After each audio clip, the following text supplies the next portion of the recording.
بسم اللہ الرحمن الرحیم۔ السلام علیکم۔ درود و سلام ہو محمد و آل محمد پر۔ بعثت خبرنامہ میں خوش آمدید۔ 15 دسمبر 2020 کی ملکی اور عالمی خبروں کے ساتھ میں ہوں اسد عباس۔ سب سے پہلے نظر ڈالیں گے آج کی اہم خبروں پر۔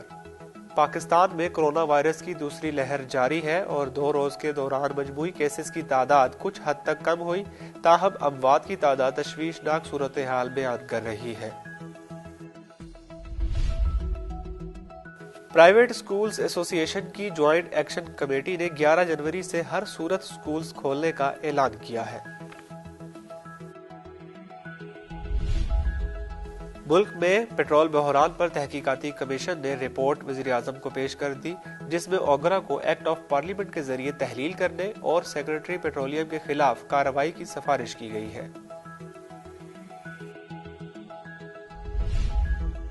میڈیا رپورٹ کے مطابق غاصب صہیونی ٹولے کے توپ خانوں نے منگل کی شب غزہ پر بمباری کی ہے۔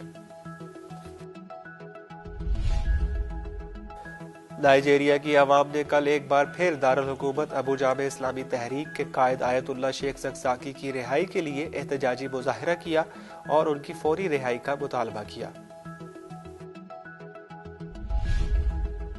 شام کے شہر قنیطرہ کے علاقے میں دہشت گردوں نے بم دھماکہ کیا، جس کے نتیجے میں 2 شامی فوجی جاں بحق ہو گئے۔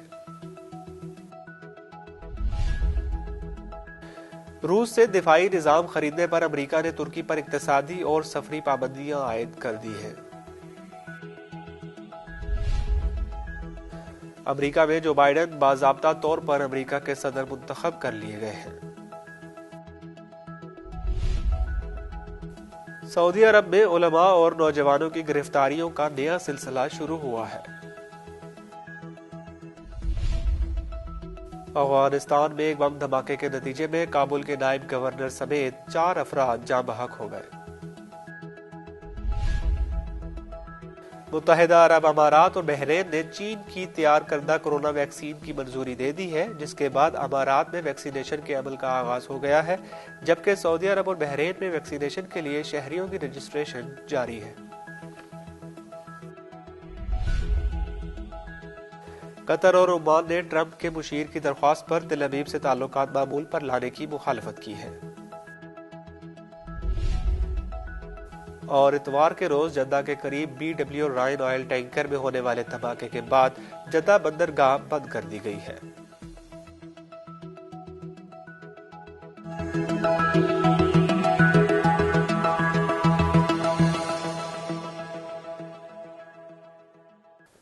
اور اب خبروں کی تفصیل۔ پاکستان میں کرونا وائرس کی دوسری لہر جاری ہے اور 2 روز کے دوران مجموعی کیسز کی تعداد کچھ حد تک کم ہوئی، تاہم اموات کی تعداد تشویشناک صورتحال بیان کر رہی ہے۔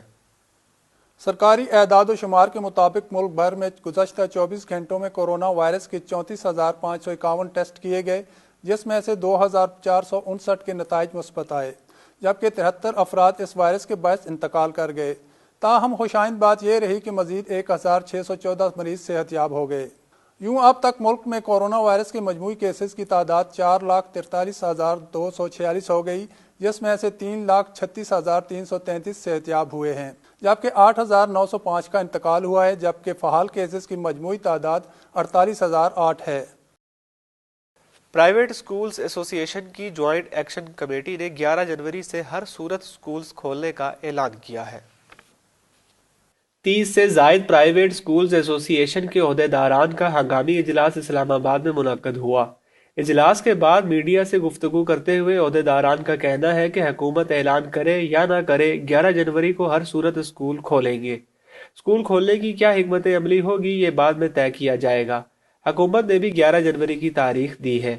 انہوں نے کہا کہ تمام ایسوسی ایشنز اور سسٹم پر مشتمل سپریم کونسل تشکیل دے دی گئی ہے۔ اگر حکومت ادارہ سیل کرے گی تو بھرپور احتجاج کیا جائے گا۔ انہوں نے سوال کیا کہ جب سب کچھ کھلا ہے تو تعلیمی ادارے کیوں بند ہیں؟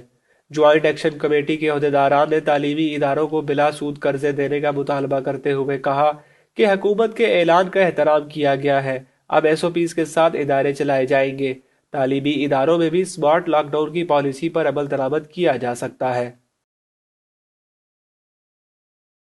ملک میں پیٹرول بحران پر تحقیقاتی کمیشن نے رپورٹ وزیر اعظم کو پیش کر دی، جس میں اوگرا کو ایکٹ آف پارلیمنٹ کے ذریعے تحلیل کرنے اور سیکرٹری پیٹرولیم کے خلاف کارروائی کی سفارش کی گئی ہے۔ میڈیا رپورٹ کے مطابق ملک میں پیٹرول کی مہنگی دام و فروخت کے بحران پر وزیر اعظم کی ہدایت پر تحقیقات کمیٹی قائم کی گئی، جس نے اپنا کام مکمل کر کے رپورٹ وزیر اعظم کو پیش کر دی۔ کمیٹی نے رپورٹ میں اوگرا کو پارلیمنٹ کے ذریعے ختم کرنے اور سیکرٹری پیٹرولیم ڈویژن کے خلاف کارروائی کی ہدایت دی ہے۔ یہ رپورٹ پہلے وفاقی کابینہ کے اجلاس میں پیش کی جائے گی، بعد ازاں اسے عوام کے سامنے لایا جائے گا۔ رپورٹ میں ڈی جی آئل ڈاکٹر شفیع آفریدی اور پیٹرولیم ڈویژن کے افسر عمران ابڑو کے خلاف کارروائی کی سفارش کی گئی ہے۔ رپورٹ میں کہا گیا ہے کہ پیٹرول کی قیمتیں بڑھنے تک کمپنیوں نے تیل ذخیرہ کیا یا سپلائی کم کی۔ کمپنیوں سے 20 روز تک تیل ذخیرہ نہ کروانا اوگرا کی ناکامی ہے۔ رپورٹ میں پیٹرولیم مصنوعات کی قیمتوں کا تعین 15 کی بجائے ماہانہ بنیاد پر کرنے کی سفارش اور پیٹرولیم ڈویژن میں مانیٹرنگ سیل قائم کرنے کی سفارش کی گئی ہے۔ رپورٹ میں ڈی جی آئل کو غیر قانونی طور پر کوٹا مختص کرنے میں ملوث قرار دیا گیا ہے اور کہا گیا ہے کہ آئل مارکیٹنگ کمپنیاں ذخیرہ اندوزی میں ملوث رہیں اور ذخیرہ اندوزی کے سبب ہی ملک میں پیٹرول کا بحران پیدا ہوا ہے۔ میڈیا رپورٹ کے مطابق غاصب صہیونی ٹولے کے توپ خانوں نے منگل کی شب غزہ پر بمباری کی ہے۔ غاصب صہیونی حکومت کے جنگی طیاروں اور ہیلی کاپٹروں نے گزشتہ مہینے کے دوران غزہ کے مختلف علاقوں پر شدید گولہ باری کی ہے، جبکہ حالیہ 2 ہفتوں کے دوران غاصب صہیونی دہشت گرد جھوٹے اور بے بنیاد بہانوں سے تقریباً ہر روز غزہ کو اپنی جارحیت کا نشانہ بنا رہے ہیں۔ واضح رہے کہ غاصب صہیونی حکومت نے دسمبر 2017 سے غزہ پر فضائی حملوں کا نیا سلسلہ شروع کیا کہ جس میں اب تک ہزاروں فلسطینی شہید اور زخمی ہو چکے ہیں۔ نائجیریا کی عوام نے کل ایک بار پھر دارالحکومت ابوجا میں اسلامی تحریک کے قائد آیت اللہ شیخ زکزاکی کی رہائی کے لیے احتجاجی مظاہرہ کیا اور ان کی فوری رہائی کا مطالبہ کیا۔ غیر ملکی خبررساں ایجنسی کی رپورٹ کے مطابق نائجیریا کے عوام نے ان مظاہروں میں آیت اللہ شیخ زکزاکی اور ان کی اہلیہ کو سخت علالت اور بیماری کے باوجود طویل عرصے سے جیل میں قید رکھنے جانے کی مذمت کرتے ہوئے ان کو فوری رہا کرنے کا مطالبہ کیا۔ مظاہرین کے ہاتھوں میں پلے کارڈ اور آیت اللہ زکزاکی کی تصاویر تھیں۔ واضح رہے کہ نائجیریا کی فوج نے 12 اور 13 دسمبر 2015 کو چیلم حضرت امام حسین علیہ السلام کے موقع پر زاریہ شہر میں ایک امام بارگاہ اور آیت اللہ شیخ زکزاکی کے گھر پر حملہ کر کے ہزاروں مومنین کو شہید اور زخمی کر دیا تھا۔ شہید ہونے والوں میں آیت اللہ شیخ ابراہیم زکزاکی کے 3 بیٹے بھی شامل ہیں۔ فوج آیت اللہ ابراہیم زکزاکی اور ان کی اہلیہ کو زخمی کرنے کے بعد گرفتار کر کے لے گئی تھی، جس کے بعد سے اب تک وہ جیل میں ہی ہیں اور ان کی جسمانی حالت تشویشناک بتائی جاتی ہے۔ شام کے شہر قنیطرہ کے علاقے میں دہشت گردوں نے بم دھماکہ کیا، جس کے نتیجے میں 2 شامی فوجی جاں بحق ہو گئے۔ غیر ملکی خبر رساں ایجنسی کی رپورٹ کے مطابق شام کے مختلف علاقوں میں دہشت گردوں کو ہونے والی شکست کے بعد دہشت گرد اب بم دھماکوں کے ذریعے اس ملک کے عوام کو نقصان پہنچانے کی کوشش کر رہے ہیں۔ واضح رہے کہ شام کا بحران 2011 میں امریکہ، سعودی عرب اور ان کے اتحادیوں کی حمایت یافتہ دہشت گردوں کے حملے اور جارحیت سے شروع ہوا، جس کا مقصد علاقے میں غاصب صہیونی حکومت کے لیے حالات کو سازگار بنانا رہا ہے۔ روس سے دفاعی نظام خریدنے پر امریکہ نے ترکی پر اقتصادی اور سفری پابندیاں عائد کر دی ہیں۔ غیر ملکی خبررساں ادارے کے مطابق ٹرمپ انتظامیہ نے روس سے فضائی ڈیفنس سسٹم S-400 خریدنے پر ترکی کے محکمہ دفاعی پیداوار پر اقتصادی اور سفری پابندیاں عائد کر دی ہیں۔ دوسری جانب ترکی کے وزیر خارجہ نے باور کرایا ہے کہ ان کا ملک یورپی پابندیوں یا تنقید کے خوف سے بحیرہ روم کے مشرق میں اپنے حقوق اور مفادات سے ہرگز دستبردار نہیں ہوگا۔ پابندی کا اعلان کرنے سے قبل روس سے S-400 دفاعی نظام خریدنے کے باعث امریکہ ترکی کو اپنے اسٹیلتھ F-35 جنگی طیاروں کی تربیتی پروگرام سے بھی خارج کر چکا ہے۔ پابندی کا اعلان کرنے سے قبل روس سے S-400 دفاعی نظام خریدنے کے باعث امریکہ ترکی کو اپنے اسٹیلتھ F-35 جنگی طیاروں کی تربیتی پروگرام سے بھی خارج کر چکا ہے، لیکن اس کے بعد مزید کوئی اقدام نہیں کیا گیا تھا، اگرچہ امریکی حکام کی جانب سے اس نظام کی خریداری کو نیٹو کے لیے مسلسل خطرہ قرار دیا جاتا رہا تھا۔ امریکہ کی جانب سے عائد کردہ پابندیوں کا اطلاق دفاعی ساز و سامان کی خریداری کی ایجنسی کے سربراہ اسماعیل دیمر اور 3 دیگر حکام پر ہوگا۔ جن حکام پر پابندی عائد کی گئی ہے، امریکہ میں ان کے داخلے پر پابندی اور اثاثے ضبط کرنے کے اقدامات ممکن ہوں گے۔ پابندی کے بعد اس ایجنسی کو فراہم کردہ برآمداتی لائسنس، قرضے وغیرہ بھی منسوخ کر دیے جائیں گے۔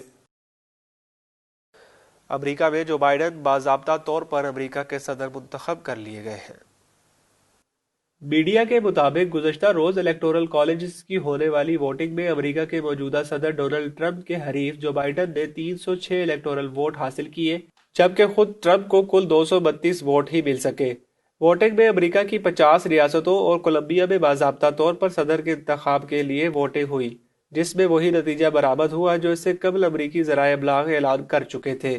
گزشتہ روز ہونے والی الیکٹورل کالجز کی باضابطہ ووٹنگ انتخابات میں کامیابی کے لیے ڈونلڈ ٹرمپ کی آخری امید تصور کی جا رہی تھی اور وہ خاک میں مل گئی۔ امریکہ میں عہدہ صدارت تک پہنچنے کے لیے کسی بھی صدارتی امیدوار کو کم از کم 270 الیکٹورل ووٹ درکار ہوتے ہیں۔ سعودی عرب میں علماء اور نوجوانوں کی گرفتاریوں کا نیا سلسلہ شروع ہوا ہے۔ غیر ملکی خبر رساں ادارے کی رپورٹ کے مطابق سعودی عرب کے الشرقیہ صوبے کے شہر قطیف میں شیعہ مسلمانوں اور علماء کی گرفتاریوں کا سلسلہ جاری ہے، اور گزشتہ چند روز کے دوران آل سعود کے عناصر نے قطیف میں کئی رہائشی مکانوں کو مسمار کر کے 34 علماء اور نوجوانوں کو گرفتار کر لیا ہے۔ صوبہ الشرقیہ کے شیعہ علاقوں پر سعودی فوجی اکثر حملے کرتے رہتے ہیں۔ اس علاقے پر سعودی سیکورٹی اہلکاروں کے حملوں میں اب تک 10 افراد جاں بحق اور سینکڑوں زخمی ہو چکے ہیں۔ سعودی عرب کی تقریباً 15% آبادی شیعہ مسلمانوں پر مشتمل ہے، جو زیادہ تر صوبہ الشرقیہ میں ہے۔ سعودی حکومت شیعہ مسلمانوں، سیاسی قیدیوں اور خاندانی آمریت کے مخالفین کو دہشت گردی سمیت مختلف بے بنیاد الزامات میں تختہ دار پر لٹکا دیتی ہے۔ انسانی حقوق کی تنظیمیں اور عالمی ادارے سعودی عرب میں آزادی بیان، سزائے موت اور انسانی حقوق کے کارکنوں کی سرکوبی پر تنقید کرتے رہے ہیں۔ انسانی حقوق کے عالمی اداروں کا کہنا ہے کہ سعودی حکومت دنیا میں انسانی حقوق کی پامالی کرنے والی سب سے بڑی حکومت ہے۔ افغانستان میں ایک بم دھماکے کے نتیجے میں کابل کے نائب گورنر سمیت 4 افراد جاں بحق ہو گئے۔ وزارت داخلہ کے ترجمان نے بتایا ہے کہ یہ بم ڈپٹی گورنر کی بختر بند گاڑی کے ساتھ لگایا گیا تھا، جس سے 2 افراد جاں بحق اور 2 زخمی ہوئے ہیں۔ جاں بحق ہونے والوں میں ڈپٹی گورنر کی ایک سیکرٹری بھی شامل ہے۔ افغانستان کے اعلیٰ قومی مصالحتی کونسل کے چیئرمین عبداللہ نے ان حملوں کی شدید مذمت کی ہے۔ ادھر شوٹنگ کے ایک اور واقعے میں مسلح شخص نے ایک پولیس افسر کو قتل کر دیا۔ ان حملوں کی ابھی تک کسی گروہ نے ذمہ داری قبول نہیں کی ہے۔ متحدہ عرب امارات اور بحرین نے چین کی تیار کردہ کورونا ویکسین کی منظوری دے دی ہے، جس کے بعد امارات میں ویکسینیشن کے عمل کا آغاز ہو گیا ہے، جبکہ سعودی عرب اور بحرین میں ویکسینیشن کے لیے شہریوں کی رجسٹریشن جاری ہے۔ رپورٹ کے مطابق متحدہ عرب امارات میں چینی کمپنی سینو فارم کی کورونا ویکسین ٹرائل کے آخری مرحلے میں 86% تک مؤثر پائی گئی، جس کے بعد اس ویکسین کو منظور کر لیا گیا تھا۔ گزشتہ روز سے متحدہ عرب امارات میں چین کی کورونا ویکسین کے ٹیکے شہریوں کو لگانے کا آغاز ہو گیا ہے۔ ویکسین مفت فراہم کی جا رہی اور پہلے مرحلے میں افواج، طبی عملے، 60 سے زائد عمر کے شہریوں اور مختلف امراض میں مبتلا افراد کو ترجیحی بنیادوں پر لگائی جا رہی ہیں۔ ادھر بحرین نے بھی چین کی کورونا ویکسین کی منظوری دی ہے اور شہریوں سے درخواست کی ہے کہ ویکسینیشن کے لیے خود کو رجسٹرڈ کروائیں۔ چین کی ویکسین کے ٹرائل میں بحرین نے بھی حصہ لیا تھا۔ دوسری جانب سعودی عرب اور کویت نے دیگر عرب ممالک کے برعکس چین کی کورونا وائرس کے بجائے فائزر اور بائیو ٹیک کی ویکسین کو منظور کیا ہے اور جلد ویکسینیشن کا آغاز ہو جائے گا۔ فائزر کی ویکسینیشن کے ٹیکے لگانے کا عمل سب سے پہلے برطانیہ میں شروع ہوا تھا۔ جاپان نے بھی فائزر اور بائیو ٹیک کی کورونا ویکسین کی منظوری دی ہے۔ روسی مقامی سطح پر تیار کردہ ویکسین استعمال کر رہا ہے، جبکہ بھارت بھی یہی ارادہ رکھتا ہے۔ دنیا بھر میں اس وقت درجن سے زائد ویکسینیشن کے ٹرائل آخری مرحلے میں ہیں، تاہم صرف امریکی کمپنی فائزر اور چینی کمپنی سینو فارم کی ویکسینز کی منظوری کی جا رہی ہے۔ قطر اور عمان نے ٹرمپ کے مشیر کی درخواست پر تل ابیب سے تعلقات معمول پر لانے کی مخالفت کی ہے۔ لندن کے ایک الیکٹرانک اخبار نے خبر دی ہے کہ قطر نے صہیونی حکومت کے ساتھ تعلقات معمول پر لانے کے لیے امریکی ایلچی کی درخواست کو مسترد کر دیا ہے۔ رپورٹ کے مطابق ثالثی کی یہ کوشش امریکی صدر ٹرمپ کے داماد مشیر اور ایلچی جیرڈ کوشنر کی جانب سے دوحہ کے دورے کے دوران کی گئی تھی۔ باخبر ذرائع نے بتایا کہ قطری حکام نے کوشنر کی درخواست کو مسترد کر دیا، لیکن وہ امریکہ کی دیگر درخواستوں کے جواب میں لچکدار تھے۔ کوشنر نے 12 دسمبر کو قطر کے امیر تمیم بن حمد سے ملاقات کی، جس میں دوحہ اور واشنگٹن کے مابین اسٹریٹجک تعاون کے علاوہ علاقائی اور بین الاقوامی امور زیر بحث آئے۔ اور اتوار کے روز جدہ کے قریب BW رائن آئل ٹینکر میں ہونے والے دھماکے کے بعد جدہ بندرگاہ بند کر دی گئی ہے۔ رپورٹ کے مطابق جدہ بندرگاہ کو نامعلوم وقت تک بند کر دیا گیا ہے۔ سعودی حکام کی جانب سے اس سلسلے میں ابھی تک کوئی سرکاری بیان جاری نہیں کیا گیا ہے۔ ڈریڈ گلوبل میری ٹائم سیکیورٹی کمپنی نے اپنی ویب سائٹ پر بتایا کہ یہ دھماکہ اتوار کے روز آئل ٹینکر پر ہوا، تاہم دھماکے کا سبب ڈھونڈنے کے لیے تاحال تحقیقات جاری ہیں۔ ذرائع کے مطابق دھماکہ بیرونی اثرات کی وجہ سے ہوا تھا، جس میں کوئی بھی زخمی نہیں ہوا۔ ٹینکر کے عملے نے فائر بریگیڈ کی مدد سے آگ پر قابو پا لیا ہے۔ سعودی وزارت توانائی کی ترجمان نے پیر کی سپہر کو واقعہ تصدیق کرتے ہوئے اسے ایک دہشت گردانہ اقدام قرار دیا اور کہا کہ ایسے اقدامات سوچے سمجھے منصوبے کے تحت کیے جاتے ہیں جس کے نقصانات شدید ہیں۔